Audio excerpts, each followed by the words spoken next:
Hello everybody, welcome back to Let's Play HOI4, 1000-Year Reich as Germany. Let's continue on from where we last left off. So, we're currently trying to figure out about these SS rivalries. The death of George VI. At the age of 56, King George VI had passed away peacefully in his sleep from health complications. Upon his death, his daughter has immediately assumed the title of monarch, becoming Queen Elizabeth II. An emergency session has been called in the House of Commons, and politicians are gathering to swear their new oath to serve the Queen.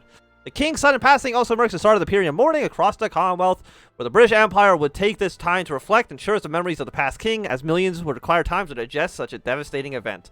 The King is dead. Long live the Queen. Not that I think it matters too much what the British are doing. At some point, we might go to war with them. I'm not too sure how necessarily this whole campaign is going to progress. We could favor Himmler or Heydrich. War support, overseas, resettlement in Gotland. Let's try to fix the military at least, or not the military. Let's try to fix the economy at least a little bit. We'll go for some military employment. Improve working conditions, which is stability goes up. For a little bit of factory output loss, I think that's actually okay. Do I now have no factory? 68%. Heydrich Himmler's minus 10. Economic stagnation. The atomic testing. Although we do not have full capacity to produce atomic bombs, our scientist team has successfully created a prototype. Members of the government urged the Fuhrer to allow a show of force done by a nuclear test in Moscow, but the scientist is claiming that testing an atomic at this current stage might create unrealistic acquisitions and spark international attention on a project that still needs polishes. Should we allow the testing? Well, I have no choice but to accept the testing, blow shit up. Do I really have no factories I can use? Apparently not. Civilian economy. Germany has tested an atomic bomb. Just hours ago, the government of Germany announced that its success its first ever atomic bomb test. The test was performed in a remote Arctic region of the Reichskommissar Moskowin on February 19th. The relatively low-yield weapon successfully detonated. Germany now claims that it has been proven that it can match the Toronto Accord in terms of nuclear capability. However, military experts in the West have suggested that the announcement around the test is a bluff, and Germany does not have the full capacity to produce atomic bombs on the industrial scale, unlike the United States. Nevertheless, the clear demonstrates that theoretical nuclear capacities from Germany is something that the West has long feared, and is now a reality. This is why we need but we can't just have the Americans have the nuke. We also need the nuke. The death of Der Wanger. Reports from the general government Orpo during the raid of local village. The Wanger brigade was ambushed by resistance fighters, a move that caught Der Wanger and his brigade by total surprise. The brigade was bombarded by Polish artillery, and with the overall incompetence in combat, Der Wanger and his brigade were utterly destroyed, with all members present at the raid killed. Der Wanger's corpse was found within the village hut, holding a bag of loot, seemingly refused to let go of his pillaged goods. What an embarrassment. Apparently he's no longer a general, which makes sense because he just got blown up. Quisling's call. Our allies in Norway have contacted Germania. Due to the recent events, they are requesting greater autonomy, as promised by the Fuhrer himself in the 1940s. While it might be time to finally follow through with our promises, Joseph Goebbels suggested Germany should play along by pretending to allow Norwegian reforms to occur, and then we can take control when the time is right. Goebbels is right. We can't allow frickin' Quisling to do whatever he wants. The Norwegian Thaw. The Norwegian dictatorship has entered uncertain times. In the wake of growing unrest and collapsing domestic support, following the death of 54 Norwegians in what has been known as the Narvik incident, the Queensland government has contacted Germania, an unprecedented telegram requesting permission to launch much-needed reforms, whose contents have been leaked to the press and has been agreed to by the German regime. As garrisons retreat from the besieged domestic barracks, victorious crowds burn their German flags in the streets. Celebrations are expected to continue into the next week. The London-based Norwegian government exile has refused to comment on this event, but has cautioned the assurances of support from the Toronto Allied nations roll it. One thing is clear, the new order faces a new threat from the man in the streets. So are you no longer in our... I mean, you're still in our faction. Quisling is just kind of doing his own thing right now. Heinrich von Witthoff dies. Today, the heroic general Witthoff has died. He was a key figure during the invasion of Poland and a major commander during the invasion of Yugoslavia. After victory in the crusade against Bolshevism, he has retired from military life. Unfortunately, he has recently died from his increasing illness at home in Profren, Bavaria.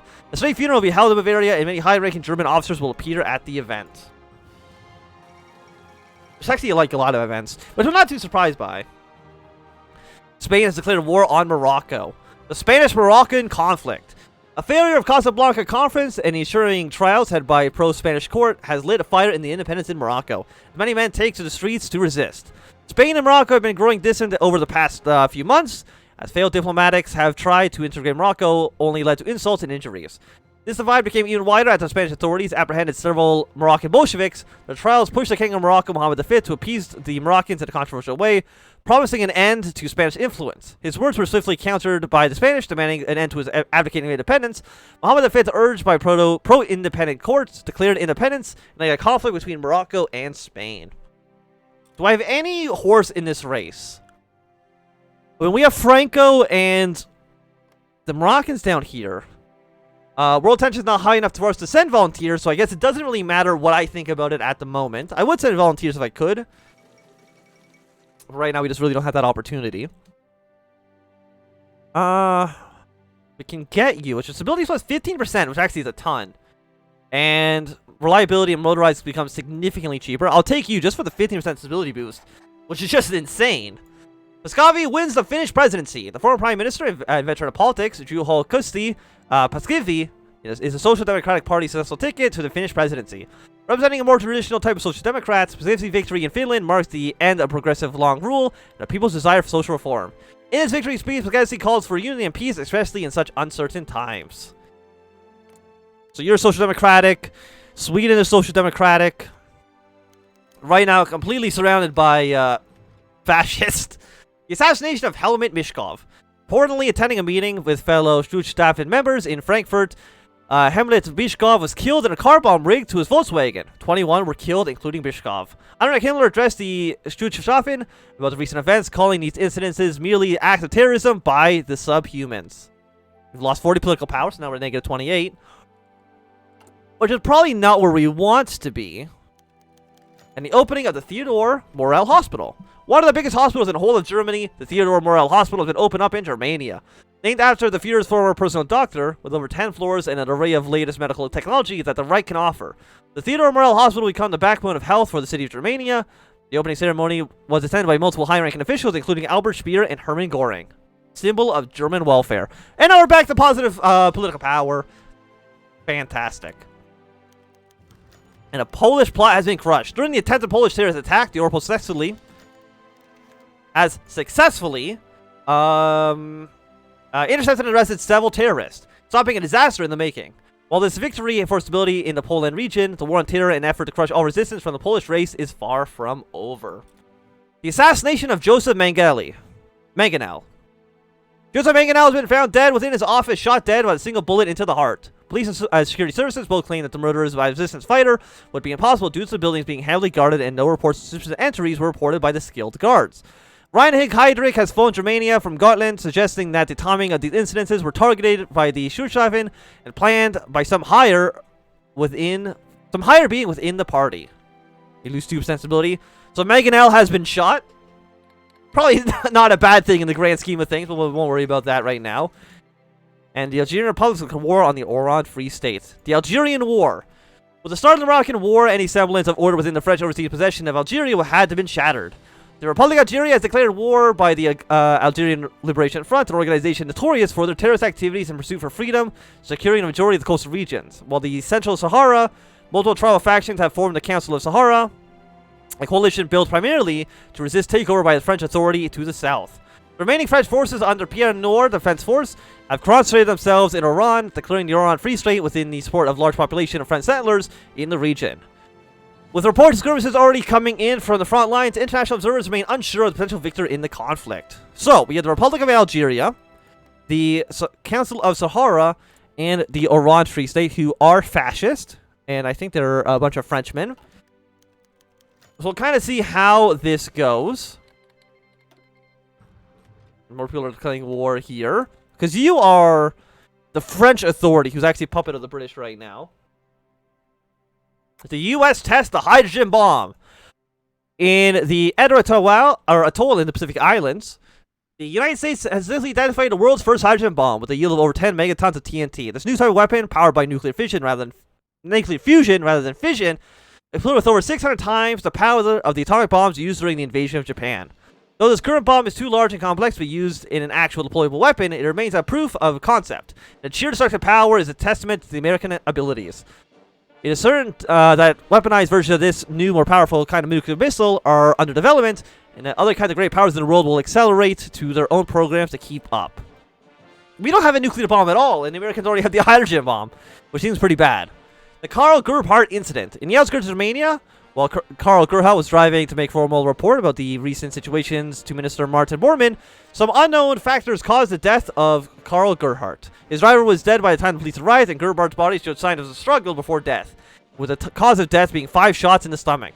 All state ministers are now alerted on the ongoing possible conspiracy, and Albert Speer is urging the Fuhrer to hold out within the bunker. So there's definitely some shenanigans happening right now, which we want to try to avoid if at all possible. Or at least, like, resolve ASAP. So we have 5 more days until you're ready. An explosion in Danzig! Hours ago, a huge explosion shocked every citizen within the city. After a brief examination, it was clear that the explosion originated from the Gulfswehr office. The explosion killed 291 Reich's workers and bystanders alike, one of the deaths being Galter Albert Foster. The police were unable to clearly link the attacks to any groups which possessed the means to coordinate such attacks. Find the plotters and quick. So, things are going poorly in the country, I would say. Heroes Memorial Day.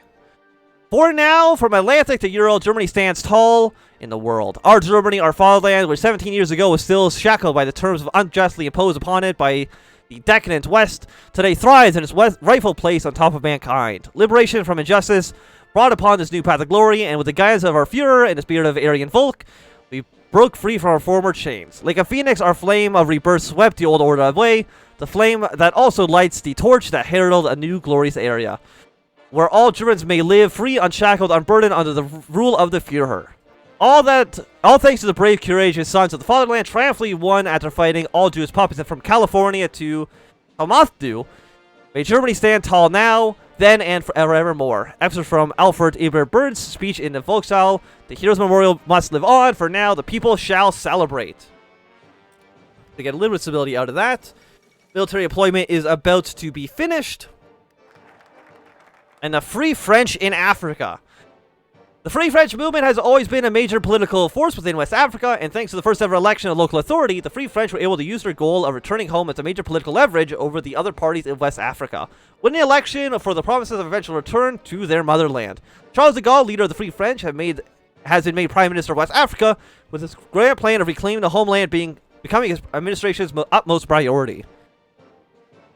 So we finished you now. We can do some reforms, handling the political situation. Let's do at least maybe like a handful of reforms in the country at the moment. So the French authority has just elected Charles de Gaulle. Still a puppet of the British, but we'll kind of see how that goes in the future. So of course we have some revolutionary communists. Republic of Algeria. We'll see kind of who comes out on top of this. Of course, we could probably support the Oran Free State more than anybody else if we could. Britain has tested the atomic bomb. Today, the British government announced that the United Kingdom has achieved what only the United States and, more recently, the Nazi Germany has accomplished, the development and testing of an atomic bomb. With tensions already high between the two powers across the channel, the development of Britain's own nuclear capacities is only likely to increase the chance of war erupting in Western Europe. In Britain, it has been hailed as a great achievement and a sign of Britain's determination and ability to defend itself from any German aggression. The German government itself has not released any statement, but it's likely that's very worrying news in Germania. The German coup in Norway. Even with the promises of reducing German influence in Norway, the Germans had decided that Quisling's regime, taking the Nagel Schmaling's chaos as an opportunity, Joseph Turbov and a German garrison have intervened to stop the chaos. Reforming the German administration, Joseph Turbov has ousted the Norwegian government, cooperating with the Herden in the progress. And military employment program. Military employment program that was intended to boost the German war economy has employed thousands of Germans and was a great success for both German people and Germania. Let's hope this short employment boost will improve our economy. 4 military factories. It's pretty good. So now you were in charge. Hopefully you can keep some more peace in the area and they won't just like rebel against us. The Creepo Investigation. And also with more factories. What do we need? Infantry equipment the most. Okay. So we will go for you. So So the Creepo Investigation. After the many deaths with such odd timing, the criminal police have stepped in and took charge of the investigation related to these incidences. While progress is objectively slow, Chief Investigator and Director Arthur Nibby promises that a clear conclusion would be made and justice would be brought upon those behind such evil attacks. Due to just stability, political power gain, war support goes down. I really don't think we need to actually worry about that too much. And the assassination attempt on Hans Frank. During a speech addressing the German nationals within Warsaw, a lone gunman burst out of the crowd and fired 3 shots into the direction of Hans Frank. Fortunately, all 3 shots missed, and the guards present were able to overwhelm the gunman, who was later found to be a Polish resistance fighter in his 20s. The Reich's police and security services denied any wrongdoing as they released a statement, strongly stating that everyone or everything was searched in the main location to prevent an assassination attempt. Suppress these new... Okay, so we're losing another 10% stability, which is not great. And India is looking pretty, we're probably going to take over these other areas soon. Shady dealings in the Reich. According to reports provided by secret informant, there have been numerous incidences of murder and assassinations in the midst of ongoing political turmoil within the Reich. With many high-ranking German officials falling victim to unknown attackers. While official reports claim that said murders were plotted by subhuman terrorists, leaked memoranda from the ORPA High Command suggest that these assassinations were in fact ordered by an unknown member of Hitler's inner circle, presumably an attempt to tip the political scale in their favor. Germany has yet to release an official statement regarding the recent events. So somebody in the government is leaking important government documentations. So we got some problems here. The RSS defeated. Having wreaked havoc first in the north and then after the march southwards in the south of India, for years the right-wing Hindu nationalist organization and militia, Rashtriya Swayamsevak Sangh, has finally been totally defeated by the recently offensive by the Indian army. With mass surrenders, the south of India, apart from the independent princely states, is now under Delhi's control, though sporadic violence continues. Indian leader Subhas Chandra Bose has hailed this as a great victory for the Republic against subversive forces and a celebration the bravery of the Indian soldiers in a public address. The Death of Beria. News in the former Soviet Union is rare, but multiple sources are reporting that the leader of the rump USSR, based in Perm, Beria, is dead. Brought to power after the disappearance of Stalin, Beria asserted his rule over the collapsing nation destroyed by Nazi onslaught using a powerful NKVD. Known to be exceptionally brutal, he ruled as leader of the Perm government, controlling a large portion of central Russia and beyond the Archangel Astras line until his death. The cause of his death is currently not known, but it's clear that this will lead to a power struggle within the rump Soviet Union. So right now, just the National Politburo is in charge here. Who will come out on top? It doesn't matter, because we're going to probably kill them anyways in the future. I'm sure at some point we're going to be invading the USSR, probably invading Britain. Wouldn't be surprised if we also at some point invade the United States as well. Hitler's reassurance. Seeing the raising panic within the German population, the Führer has made a public appearance in an attempt to ease the tension.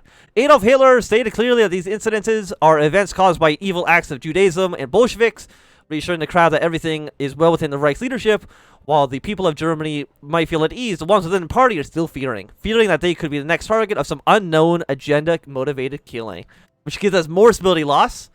Great.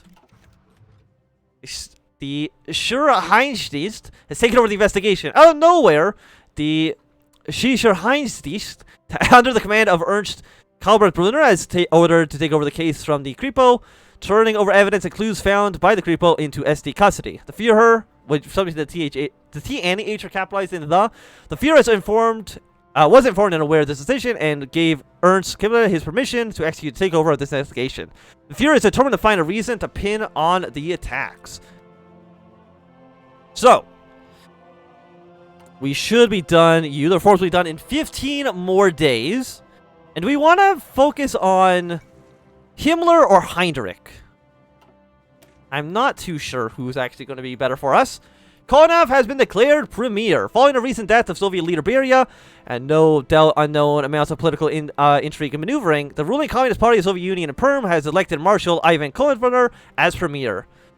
The favorite of a large portion of the immensely powerful NKVD, Konev is certainly a divisive figure in Perm. On one hand, he is a capable commander and one with political will to rebuild the country. On the other hand, increasingly erratic behavior and radical political ideas have been observed since the traumatic disaster of the Nazi invasion, and rumors of madness. It remains to be seen how true these are. So the guy they just elected to the USSR is apparently insane, But he does have a pretty good beard. So those two things do kind of balance themselves out. The U-Bahn expansion. Under the watchful eyes of Albert Speer, the Grand German U-Bahn has been completed sooner than expected, linking important regions within Germania and also a grand massive line extension in cities in Brandenburg, with some complicated and deep tunnels designed to be air raid or even atomic shelters. The scale of Germania's U-Bahn is comparable to an underground city, which proves that the Germans are yet again show the world how Aryan engineering are unmatched. In the opening of the Germania Metro, a project launched right after the end of the German-Soviet War and sped up by fear of atomic destruction, Germany announced it was constructing a large and complicated metro system unseen anywhere else before, connecting not only parts of central Germania, but also the suburbs and neighborhood further out. Albert Speer, the overseer of the project, claimed that this new metro would provide the people of Germania a faster and safer way to travel, and greatly reflected the Aryan engineering superiority. Nevertheless, this marks a great point in human history and an inspiration for large-scale undertransportation across the world. But I think that's that for right now. This is going to be a good time for us to end this episode. So thanks everybody for watching my Anthem. If you enjoyed, run a thumbs up. Not doing, click thumbs down. If you want to see more, subscribe, and goodbye.